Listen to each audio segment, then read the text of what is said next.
The winter of year 1342 falls very cold in England.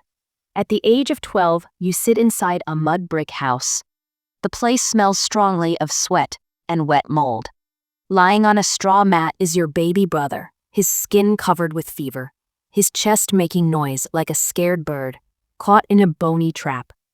Your mother cries into her apron as she rocks back and forth, hoping that simple movement can change the course of bad luck. You huddle in the corner with a battered Latin prayer book. It was a secret gift from the village priest who taught you letters during stolen moments while your parents thought you were tending the sheep. Stepping aside, Father Ambrose came into view. His eyes shine like the eyes of a vulture smelling decay. He sees the book and he sees you. You shouldn't know how to read. But Father Ambrose saw something in your hungry look. "You smart boy," he says. Your parents' faces shine with a desperate holy light. Their son is a doctor. Their son is a saint. The butcher's apprentice. Medieval medicine is as much about ritual as it is about remedy, and often just as ineffective. People go to the infirmary of the monastery crawling, but there is actually little that can be done for them. Barnaby, the barber-surgeon, uses techniques in usage at the abbey that are unlikely to make patients feel more comfortable.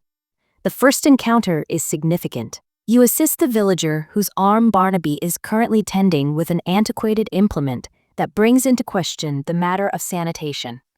Offered as consolation is a cup of sour wine and some herbs, though in such a setting, comfort would be hard to find. The cries of the man permeate echoes through their futile ministrations.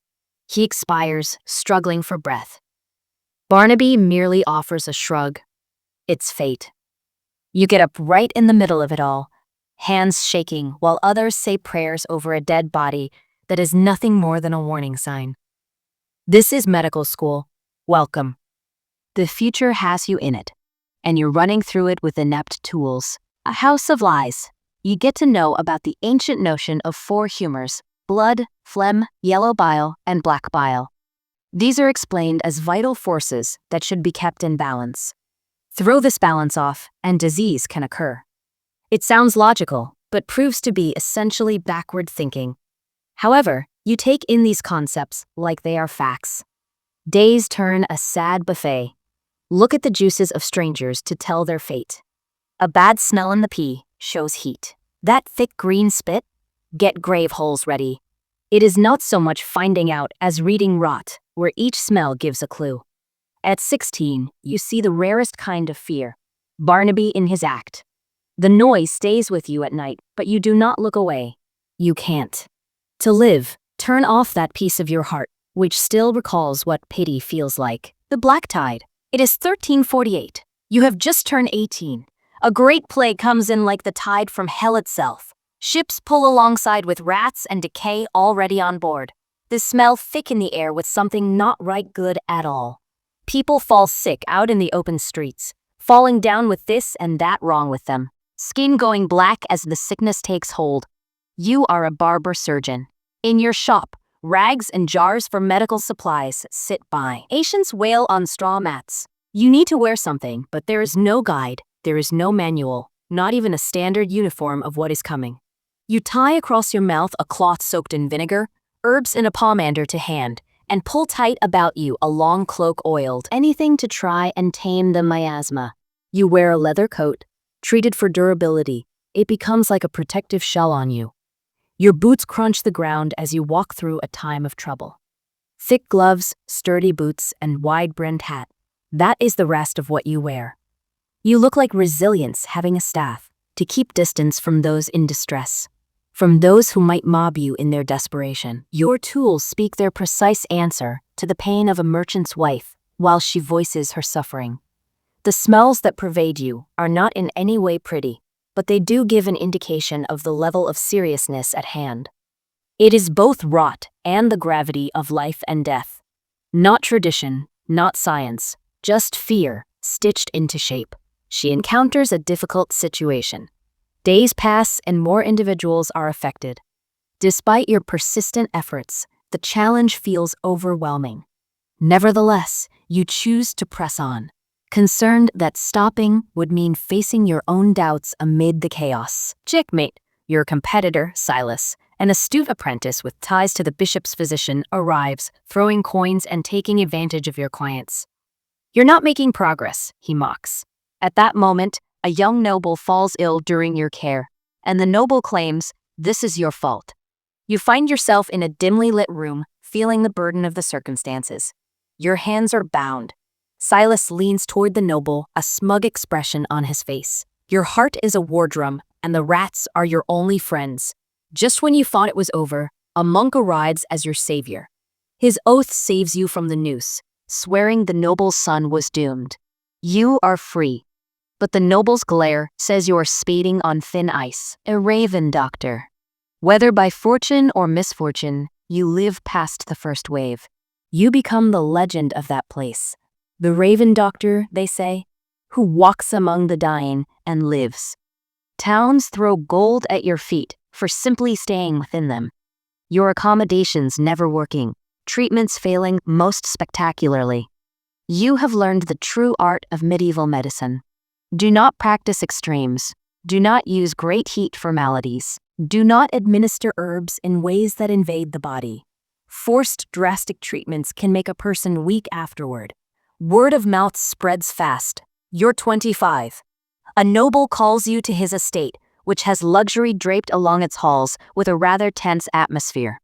His wife has taken ill, and her skin bears a most alarming shade. You see the features of her malady and remember lessons concerning humors that were most likely out of balance. You determine that what she needs is something taken as gentle in the way of medicines, and prescribe ginger tonic happens to be quite expensive. She wakes up smiling, feeling lucky, known by the Lord as his surgeon, silver coins pouring in. Life has changed. She lives in a strong stone house, drinks good wine, and eats fresh bread, not the old scraps. Success is sweet, yet it bites too. At 31, a new wave of disease. Symptoms appear like ominous tidings. She becomes increasingly engrossed in the care of patients whose condition becomes precarious. The miller falls and requires immediate attention. She performs the operation with painstaking care. He struggles on the table. He lives. A lucky break. Now she is praised by the Lord as a healer of great repute. She begins to hold on to it. Every lucky save makes her confidence grow stronger, and every loss is blamed on fate, or just timing, not on her. You go against all tradition to dare write your own medical texts, an act of hubris so great as to place you above the ancient masters. Most healers simply copy Galen's wisdom, but you choose to document your own procedures, as if you were some new Aristotle. They're built on lies, house of cards lies that will fool doctors for centuries. The church strikes back. The golden days end with the coming of the second pestilence in 1362. The church smells a rat. She has decided that your miracles and strange unholy mask reeks of something not holy. Silas whispers to the bishop, "Otherwise, by what means does he cure that which kills the bishop's own physicians? He holds devil's herbs. His texts are against sacred doctrine. Torches throw shadows fingers. Your precious texts, inked so proudly, sits on the evidence table. Words twisted into heresy against you. With a heart beating against its cage with wings of fear, watch the bishop's eyes read with growing righteous fury your detailed descriptions. This is not the healing arts, he said in a thunderous voice. That is ritual masquerading as medicine. Your mask and leather coat sit the evidence table like an accusation. The aromatic herbs which once did protect you now denounce you as instruments of dark magic by night. 9 months in a stone cell, cold eating at one's very soul, chains biting one's wrists while rats feast on moldy crusts. The trial goes on and on with testimonies. To some families, you are a healer. To others, you have destroyed their loved ones. An apprentice of old, now a reputable practitioner, hands you a note. Either deny it or face the consequences. You try to convince yourself that you are not at fault, but in this case, the authority does carry out its due diligence. The widow has thrown an accusation onto your pile that her husband's death was your doing. The crowd wants action taken against you, and when the Lord hesitates to speak up for justice, hesitation mounts even more pressure on him. With one more accusation added onto yours, the final bubo, or rep comes to see your case. Luck plays in since he finds your ways to be wrong but not bad. You get warned to stick to usual steps from now on. No further experimental treatments. No more miraculous recoveries that suggest the unusual influences. You're free, but the consequence stays. The doubt hangs heavily in the air. Your wealthy supporters have paused to be seen with you while any suspicion is on you. Yet again, you find yourself treating the desperately ill with even fewer resources and reduced confidence. The plague returns for a third time. This wave seems swifter, feels deadlier. Some say it is the breath of death. Seer mumbles the word mnemonic carried in the air. A quick fate that prowls like a beast. You go on with your work mechanically, despaired as more and more people become stricken.